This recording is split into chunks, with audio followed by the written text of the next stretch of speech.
1.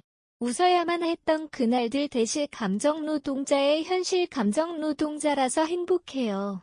이 말을 믿는 사람은 없다. 우리가 커피 한 잔을 주문하고 편의점에서 음료를 고르며 백화점에서 환불을 요구할 때 맞닥뜨리는 친절한 미소는 자발적 감정의 표현이 아니다. 많은 경우 그 웃음은 업무 지시에 포함된 표정 관리이며 이면에는 억눌린 분노와 피로 심지어는 정신적 외상까지 숨겨져 있다. 감정노동은 단순히 힘든 노동이 아니라 자신의 감정을 통제하며 타인의 감정까지 케어해야 하는 이중의 고통을 수반한다. 2016년 서울 메트로에서 일하던 한 여성이 고객의 악성 민원에 시달리다 스스로 생을 마감한 사건은 그 상처의 깊이를 극명하게 보여준다.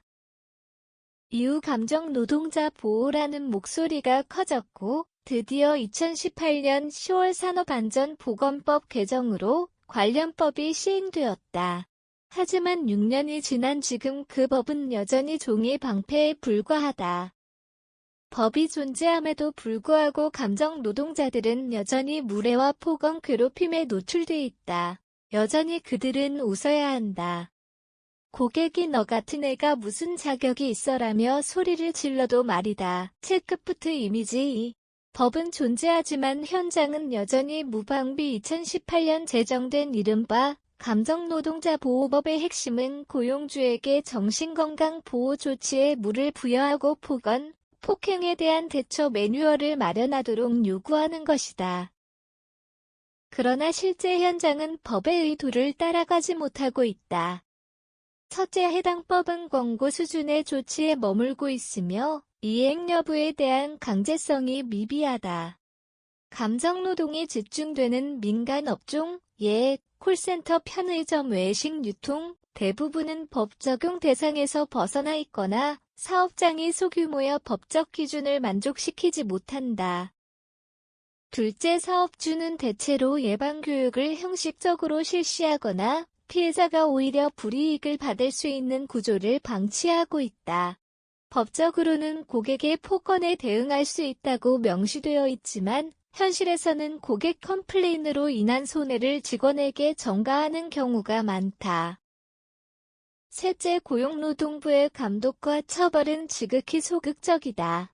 2022년 한 해 동안 감정노동 관련 진정은 약 300건에 달했지만 실제 사업장 시정 조치는 5% 미만에 그쳤다. 법은 있지만 실질적인 보호는 없다. 3. 해외 사례는 어떻게 다를까? 일본, 프랑스의 차별화된 접근한국의 감정노동보호법이 선언적 수준에 머무른 것과 달리 해외는 좀 더 현실 밀착형 조치를 시행하고 있다.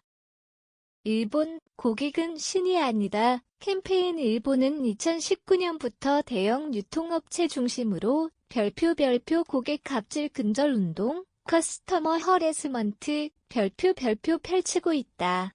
제야 동일본, 로손 등의 기업은 고객은 왕이 아니다라는 슬로건을 내걸고 갑질 고객에게는 서비스 거부 및 출입 금지 조치까지 시행하고 있다.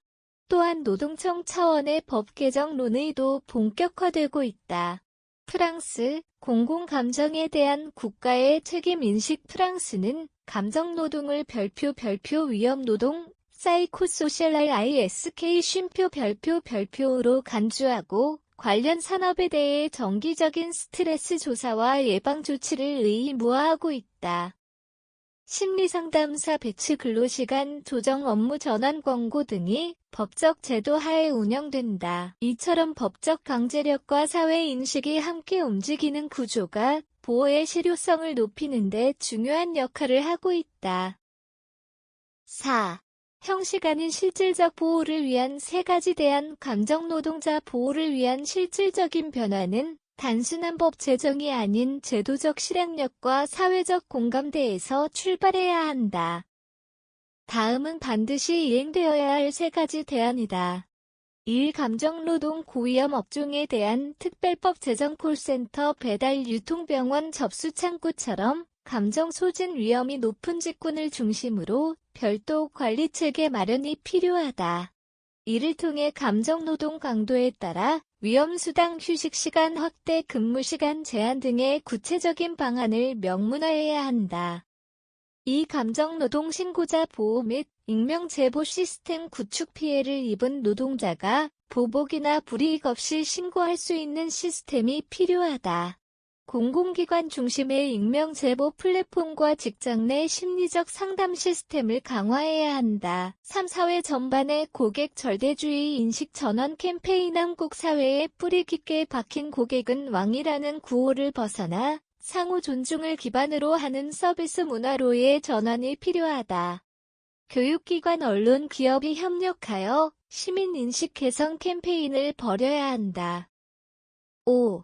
결론. 법보다 중요한 것은 사회가 감정노동자를 어떻게 바라보느냐이다. 감정노동자는 늘 보이지 않는 전쟁을 치르고 있다. 화가 난 고객의 욕설을 감내하면서도 다음 고객에게는 아무 일 없었다는 듯 웃어야 한다. 법은 선언적일 수 있지만 그들이 느끼는 고통은 현실이다. 법이 존재한다는 사실만으로는 그들을 보호할 수 없다. 우리는 감정노동자를 보호하는 것이 결국 사회 전체의 정서적 건강을 지키는 일임을 인식해야 한다. 감정은 백슬래시 아니다. 그러나 지금의 현실은 감정을 업무의 일부로 강요하고 있다. 지금 당장 우리가 고객으로서 할 수 있는 가장 기본적인 일은 존중이다. 미소가 의무가 아닌 선택이 될 수 있도록 사회 전체가 변화해야 한다. 법도 제도도 시민의식도 함께 움직여야 한다.